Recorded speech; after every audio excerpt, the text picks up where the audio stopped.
tiene que ver cómo está mirando usted las cosas. ¿Usted cree que el tiempo se ha pasado? ¿Cuántos años tenía Caleb? Caleb tenía 85 años cuando conquistó el monte. Fíjese, nosotros aún todavía no llegamos ni a la mitad y ya tiramos la toalla. Nosotros, es más, yo creo que la persona más mayor que tenemos aquí es el pastor Raúl, de 89 años. 90 años, aleluya, 90 años y todavía está sentado aquí en este lugar, exaltando y glorificando el nombre del Señor. Sí. Y es que el corazón no envejece, el cuero es el que se arruga, pero nada más.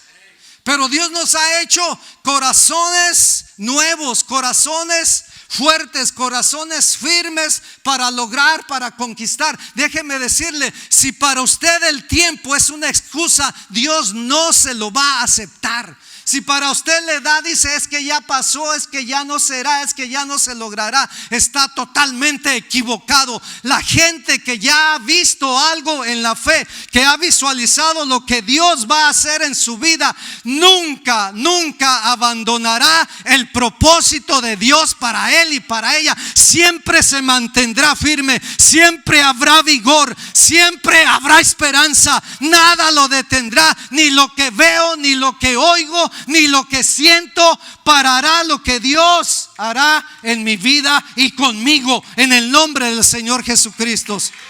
¿Cuántos lo creen en esta mañana? Si Josué todavía a sus 85 y no es que ya la tenía ganada, él estaba todavía por conquistar el monte de Hebrón. Así es de que yo no sé cuántos años más pasarían. Lo cierto es que la conquistó. Lo cierto es que Caleb entró y poseyó lo que Dios había prometido para su vida. Hoy yo quiero decirte que nunca será demasiado tarde para la salvación de los tuyos, de tu familia. Yo me recuerdo muy bien cuando mi mamá aún todavía vivía. Nosotros somos 8 hermanos. Y de esos 8 hermanos en aquel entonces 2 no conocían a Cristo. Mi hermana mayor y uno de los hermanos menores llamado Manuel. Entonces mi mamá siempre fue muy preocupona y ella oraba y le pedía a Dios para que Manuel se convirtiera a Cristo. Manuel vivía en Nueva York. Ya nosotros el resto ya le conocíamos, asistíamos a una iglesia. Y mi mamá decía: yo no me voy a preocupar por Gustavo, yo no me voy a preocupar por Ricardo, no me voy, porque yo sé que ellos están bien, ellos están en la iglesia, ellos conocen a Cristo. Y para ella eso era un sentido de paz, de confianza y de seguridad. Pero sí se preocupaba mucho por Manuel, porque Manuel no solamente no era salvo, Manuel tenía el vicio de la bebida y de muchas otras cosas. Y créame, yo oraba y posiblemente mis otros hermanos oraban, pero sobre todo mi mamá oraba para que un día Manuel viniese a los pies de Cristo Jesús. Hoy yo quiero decirle que mi mamá, que antes de morir mi madre, ella tuvo la dicha y la bendición de saber que su hijo Manuel se había convertido a Cristo. Así es de que ella se fue con la paz y con el gozo de que el hijo por quien ella oraba se había convertido al Señor. Hoy Manuel, después de muchos años, vive allá en Nueva York y es un muchacho, es una persona que sigue amando al Señor, que sigue asistiendo a la iglesia, que lleva a sus hijos a la iglesia y que Dios ha hecho la obra. Entonces usted ni siquiera debe de darle lugar a la duda o a la incredulidad para que sea demasiado tarde y alcanzar lo que Dios ha puesto en su vida. ¿Cuáles son aquellos montes? ¿Cuáles son aquellas cosas, aquellas promesas que Dios ha hablado, que Dios ha dicho a usted? Ya las echó por la borda, ya las hizo de lado, ya cree que no van a ser posible lograrse, alcanzarle. Hoy tengo buenas noticias. El Dios que promete también es el Dios que cumple cada una de sus promesas. Y si Dios le ha prometido algo, Dios lo va a hacer. Amén. Tarde o temprano Él lo hará. Tarde o temprano Él lo hará. Si hemos de conquistar nuestro monte, iglesia, tenemos que ser como Caleb. Definitivamente. Porque no solamente hay que pelear, pero hay que ser como él. Ahora, ¿cómo era Caleb? En primer lugar, Caleb creía en las promesas de Dios. Él estaba seguro que Dios cumpliría la palabra que él había hablado. Él conocía a Dios. Conocía que Él era un Dios de pacto. Conoció al Dios de Moisés, al Dios de Abraham, al Dios de Jacob, al Dios que nunca le falló a nadie que creyó. Por eso Él estaba seguro que Él conquistaría la tierra. Mire lo que dice Josué capítulo 14, el versículo 6 y de ahí el versículo 9. Caleb está hablando con Josué. Y todo lo que está haciendo es recordándole las promesas que Dios ya le había dado a él. Y particularmente a Josué también. Dice el versículo 6: Tú sabes lo que Jehová dijo a Moisés, varón de Dios, en Cades Barnea, tocante a mí y a ti. Ciertamente la tierra que oyó tu pie será para ti y para tus hijos en herencia perpetua, por cuanto cumpliste siguiendo a Jehová mi Dios. Ese es en el versículo 9. Ciertamente la tierra que oyó tu pie será para ti y para tus hijos en herencia perpetua, por cuanto cumpliste siguiendo a Jehová tu Dios. Él le dijo a Josué: ¿tú ya escuchaste? Wow, ni siquiera se había olvidado de las promesas. 40 años habían pasado y aquí está recordándole: ¿te acuerdas en aquella ocasión que fuimos con el grupo de 12 a reconocer la tierra? Cuando nosotros regresamos, Dios nos dio esta promesa. Él nos dijo: la tierra que ustedes acaban de pisar, yo te la voy a dar a ti y a Josué. Entonces Dios dijo que me la daría, ahora la quiero para acá. Pero no solamente esto, dice: esa es la tierra que tú pisaste, es la herencia que yo tengo para ti. Mi pregunta en esta mañana es: ¿qué es lo que Dios dice de ti? ¿Qué es lo que Dios dice para ti? Caleb decía: tú oíste lo que Dios dijo acerca de mí. Y yo me preguntaba en esto, de veras, sinceramente, vamos a ponernos a pensar en eso. ¿Qué es lo que Dios dice acerca de ti? ¿Qué es lo que Dios piensa de ti? ¿Será que Dios piensa que tú eres un fracasado? ¿Aló? ¿Será que Dios piensa que tú eres un derrotado? Que tú eres alguien que ya no va a lograr nada, que no va a alcanzar nada, que no va a ver nada nuevo en su vida, que no va a ver la mano de Dios. No, yo quiero decirte que nuestro Dios, la palabra de Dios dice que Dios es un Dios bueno. Que si nosotros como padres, siendo malos, sabemos dar buenas cosas a nuestros hijos, cuanto más nuestro Padre Celestial nos dará buenas cosas a aquellos que se la piden. Usted sabe que hay mucha gente ahorita que cree que Dios es un Dios airoso, que Dios es un Dios que nos está siempre cacheteando, que nos está chicoteando, que está detrás de nosotros condenándonos, juzgándonos, castigándonos. No, yo quiero decirte que no. Y aún si Dios llegase a corregirte, ese no es castigo, esa es una corrección para tu bendición. Entonces todo lo que Dios anhela y desea para ti es bueno, es agradable, es perfecto. Y Dios siempre va a decir cosas buenas de ti. Cuando Dios te ve como la niña de sus ojos. Cuando Dios te ve y se refiere a ti y dice: este es mi hijo amado. Cuando Dios te ve a ti como un victorioso, como un conquistador, como un vencedor. Dios no ve tus debilidades, Dios te ve a través de Jesucristo. Dios ve en ti la imagen de su hijo, y hasta aquí su hijo ha sido vencedor, hasta aquí su hijo ha triunfado y ha vencido. ¿Qué es lo que Dios dice de ti? Pero por sobre todo, ¿qué es lo que Dios dice que Él es capaz de hacer para ti? ¿Cuáles son las promesas de Dios para tu vida? ¿Las estás creyendo? Yo soy Jehová tu sanador. Yo soy el Señor tu proveedor. Yo soy Jehová Jireh. Yo soy el Señor el que suple, el que provee. Yo soy el Señor el que sana. Yo soy el Señor que restaura. Yo soy el Señor, es mi pastor, nada me faltará. Nada te faltará si pones tu confianza en Dios, en el Señor tu Salvador. Pero Caleb no solamente creía en las promesas de Dios. Caleb era de un espíritu muy diferente. Y sabe que solamente aquellos que poseen un espíritu diferente serán los que lleguen a conquistar todo lo que Dios tiene para sus vidas. Números capítulo 14 versículo 24.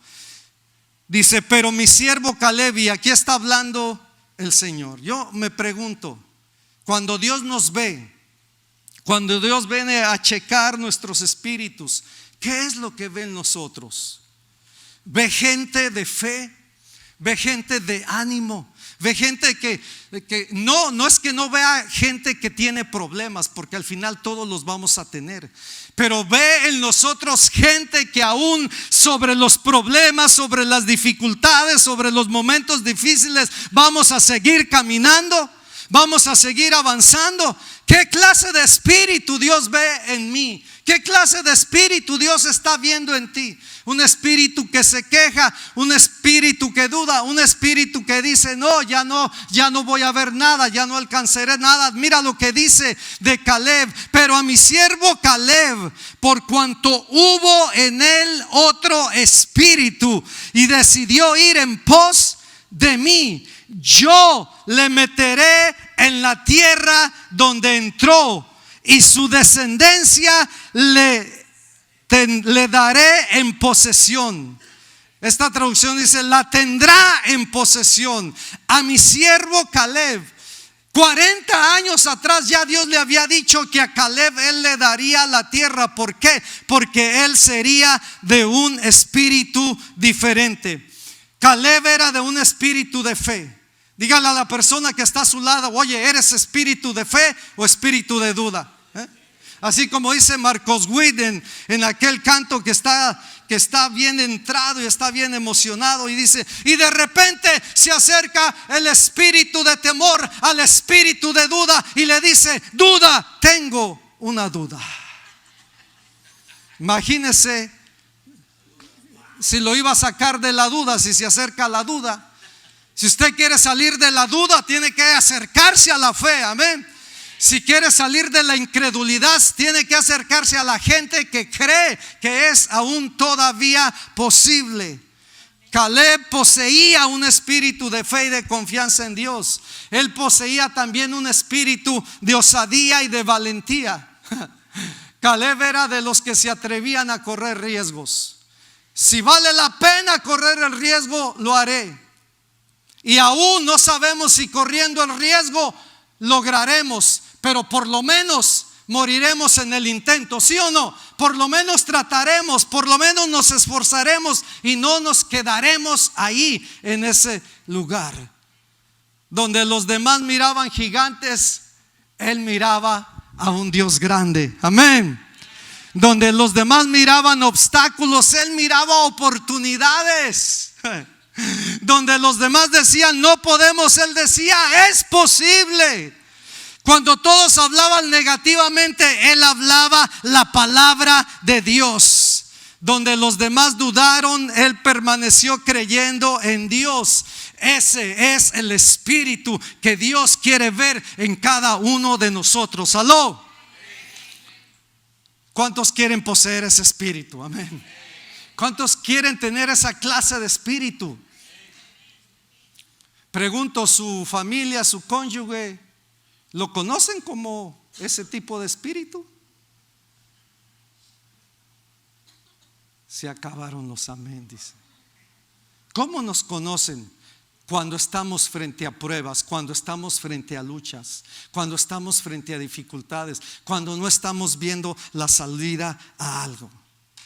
Si los muchachos pueden venir, por favor, y Ryan, solamente come over and play the piano.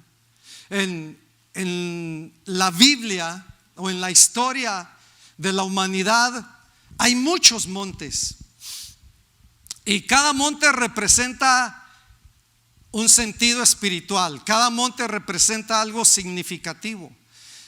Y para concluir, yo le quiero hablar de 3 montes, así muy rápidamente. Uno de ellos es el monte Moriab. El monte Moriab se encontraba precisamente en el lugar donde Dios le pidió a Abraham que le sacrificara a Isaac. Ese se llama el monte de la prueba, el monte de la lucha. Fue precisamente en el monte donde Dios probó la fe de Abraham. Yo quiero decirle que ese monte está todavía muy vivo en nuestras vidas. Está latente en nuestros corazones, donde continuamente nuestra fe está siendo probada, donde a diario nos encontramos y hemos de seguirle siendo fieles a Dios a pesar de. Aló. Está tan latente en nuestras vidas que si aún todavía le daremos a Dios nuestros Isaacs, si aún Dios todavía nos pide algo, ¿estaremos dispuestos a entregárselo? Es el monte de la prueba, es el monte de la lucha. Pero hasta que no veas a Dios en medio de todo, tú no estarás dispuesto a rendirle a Dios lo que Él está esperando de nosotros. El monte Moriab también significa visión. Fue allá donde Abraham tuvo la visión del Cordero de Dios que quita el pecado del mundo, del Cordero que un día vencería y supliría cada una de sus necesidades. Por eso cuando Isaac le preguntó a Abraham, aquí está la leña, aquí está el fuego, pero no hay cordero. Entonces Abraham proféticamente dijo estas palabras: Dios se proveerá uno. Y cuando estaba a punto de sacrificar lo que Dios le pedía, escuchó la voz del Señor diciéndolo: Abraham, alto, no lo hagas. Es que yo sabía que tú estarías dispuesto a ofrecer, a sacrificar todo lo que yo te pidiera. Hermanos, eso es con lo que tenemos que luchar todavía actualmente. Ese es nuestro monte Moriab, donde todavía el yo de nuestra carne, de nuestros sentimientos, de nuestras emociones, del quizá, del a lo mejor, del tal vez, del no sé, todavía aún tenemos que rendírselo a Dios. Amén. Y cuando se lo rendimos a Él, entonces vemos la visión, vemos al Cordero, vemos la provisión y la respuesta de aquello por lo cual tanto habías esperado. Queridos, hay que conquistar el monte Moriab. Hay que conquistar el monte de la prueba, el monte de la lucha, el monte de la dificultad. Del otro lado, yo quiero decirte, está la victoria. Del otro lado está el Cordero. Más allá de lo que tú estás pasando, de lo que tú estás viviendo, está la respuesta a tu vida.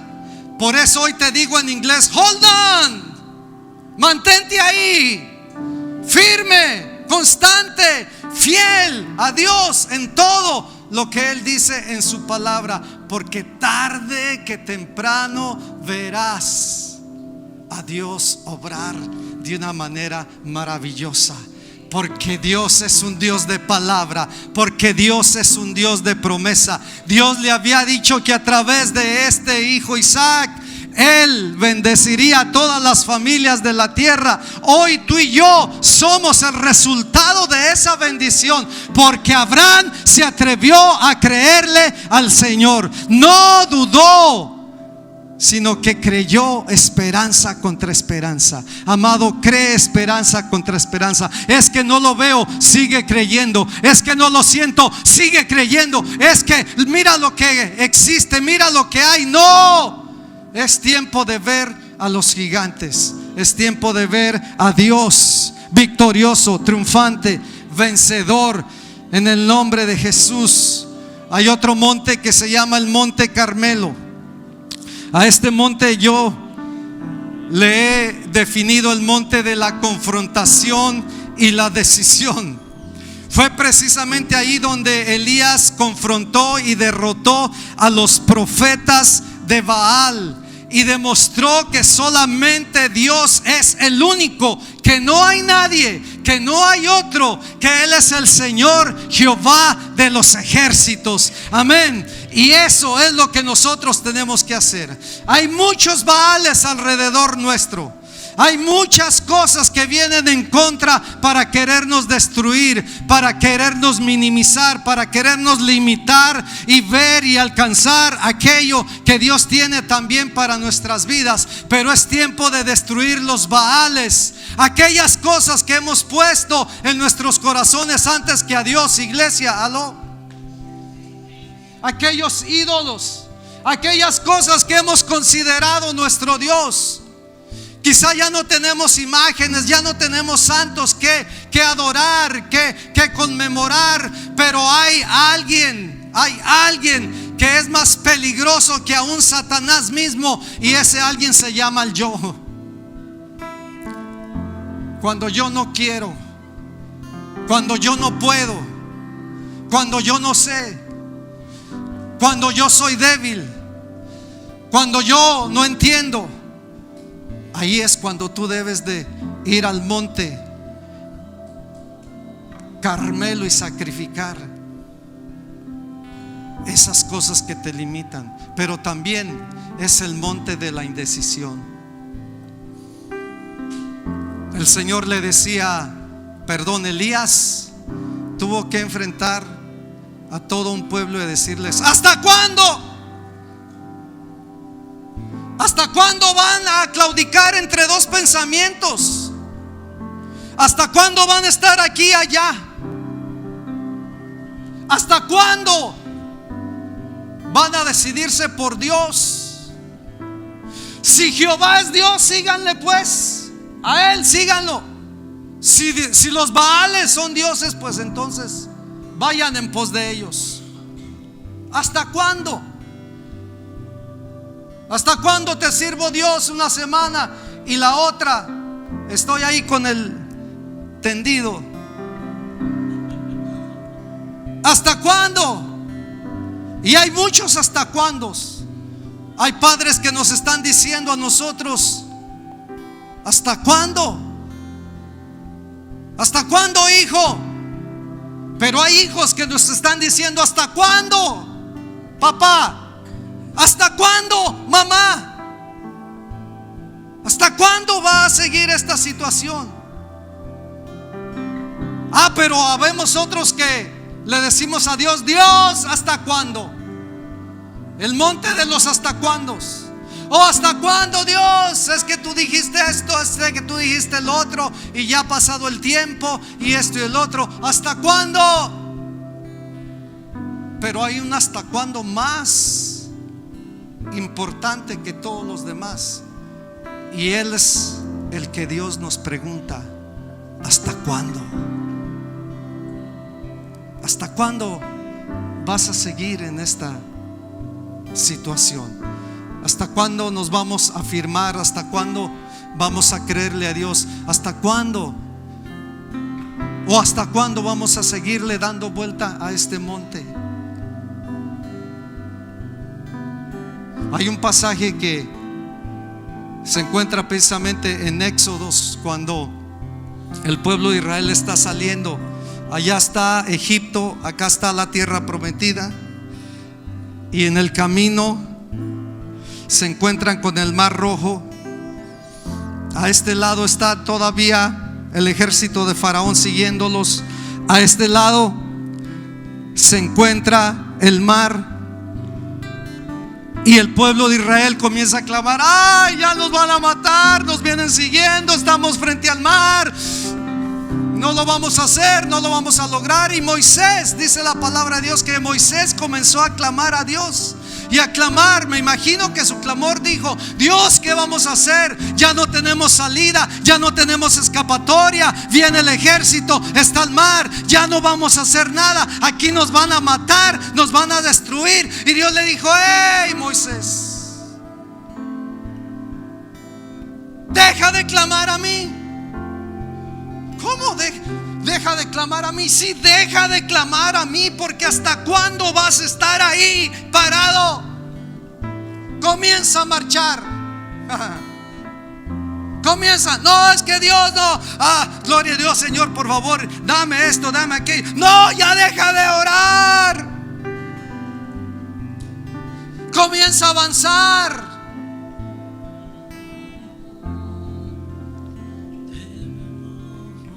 ¿A cuántos Dios les está diciendo y nos está diciendo también: oye, ya deja de orar por esta situación, ya deja de orar por esto? Hace unos días, la semana pasada, precisamente salimos a comer con Alex y Tina, y hablábamos de cómo serían nuestras experiencias de viejos y de personas, matrimonios ya retirados. Pero en algún momento pensamos: ¿y cómo la vamos a hacer? Quizás no tenemos casa, no tenemos finanzas, no tenemos esto, no tenemos lo otro. ¿Y qué va a hacer cuando nos jubilemos? Y estamos hablando y a la vez diciendo: sí, pero hay que confiar en Dios y hay que descansar. Pero Alex dice una cosa que la verdad a mí me habló a mi corazón, me impactó y todavía la recuerdo. Me dice: mira, pastor, hace un par de años atrás, yo estaba en mi trabajo pasando por una situación muy difícil. Ya estaba cansado, estaban abusando de mí y yo quería cambiarme de trabajo. Y fue en plena pandemia cuando Dios me abrió las puertas. Y Dios me bendijo con un trabajo mucho más valioso, donde me están dando más paga, donde estoy siendo bendecido de una manera que no lo esperaba. Quizá cuando todos pensaban que ya no habría un trabajo mejor para mí, ahí ya Dios lo tenía. Dios ya lo tenía. Lo único que tenía que hacer yo era seguir caminando. Y Alex agrega lo siguiente: lo que pasa, pastor, es que en el camino ya Dios tiene la provisión para cada etapa de nuestras vidas. Aló, iglesia, ¿lo estás captando? Yo no sé en qué etapa tú te encuentres, no sé en qué momento de tu vida estés ahorita, creyendo que estás estancado, creyendo que estás limitado. Pero para cuando llegues tú allá, ya Dios te está esperando acá. Amén. No, hay gente que no lo está creyendo, no.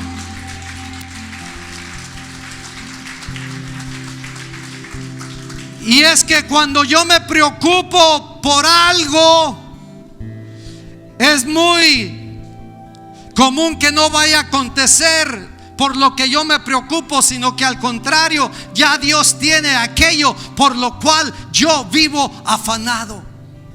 Y él decía: mientras nosotros vivimos afanados, ya Dios tiene el tiempo, ya Dios tiene el momento en que Él suplirá y proveerá cada una de nuestras necesidades. Amén.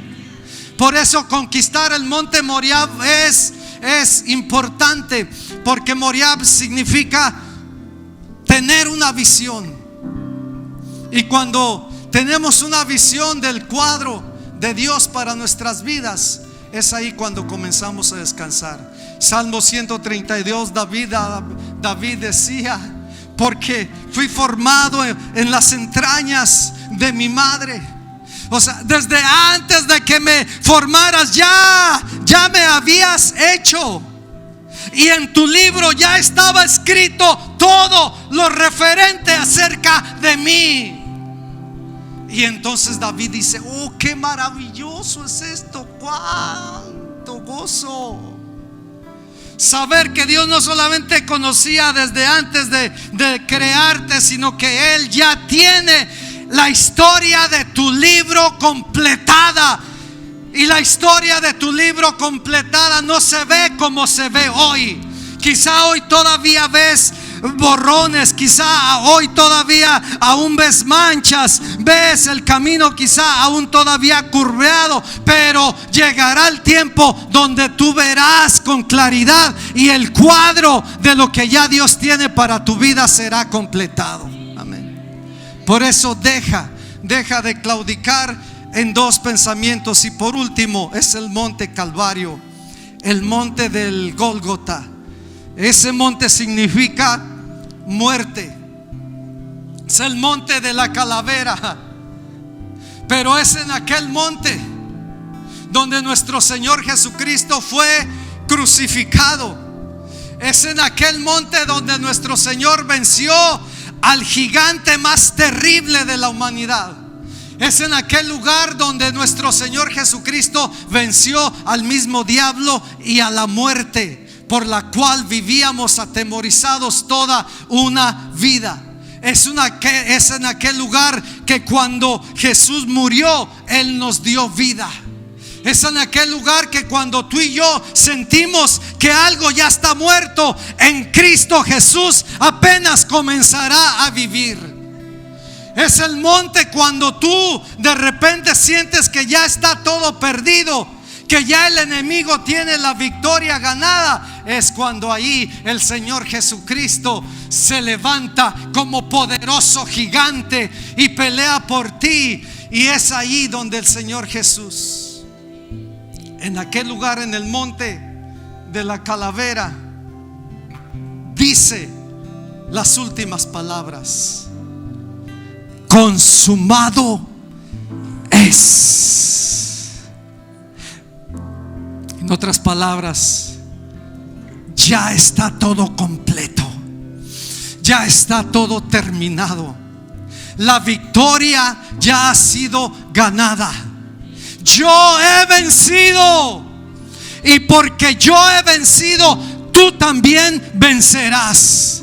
Esa era la clase de espíritu, esa era la clase, el tipo de espíritu que Caleb poseía. Caleb creía que ya Dios había hecho todo por él, que lo único que necesitaba hacer era avanzar hacia la conquista, conquistar las limitaciones, alcanzar las promesas, o conquistar los montes que aún todavía estaban por conquistar. Pregunto, ¿cuántos tienen montes aún que todavía tienen que conquistar? Yo tengo los míos. Pero en esta mañana yo determino y decido en el nombre del Señor Jesucristo que saldré de este lugar con la mentalidad, con el fin, con la fe, con todas las ganas de seguir conquistando en mi vida. En el nombre de Jesús, póngase de pie allí donde está. Yo no sé cuál pueda ser tu monte en este día, y quiero que intencionalmente medites en ello, pienses en algún momento. No te quedes solamente así, y pregúntate a ti mismo cuál es ese monte con el que estoy luchando en esta mañana. ¿Cómo se llama? Identifícalo. Puede ser el monte del temor, el monte de la inseguridad, Puede ser el monte de la prueba, el monte donde crees que también ya el tiempo ha pasado. ¿Cuál es? ¿Cuál es? En estos tiempos muchos montes han sido edificados y han venido en contra de ti para destruirte. Pero yo quiero recordarte que Dios, así como Caleb, te hace victorioso, te hace triunfante. Levanta tu mano allí donde estás. Levanta tu mano allí donde estás. Oh, levanta tu mano. Vamos, iglesia. Vamos, iglesia, levanta tu mano. ¿Cuáles son tus manos?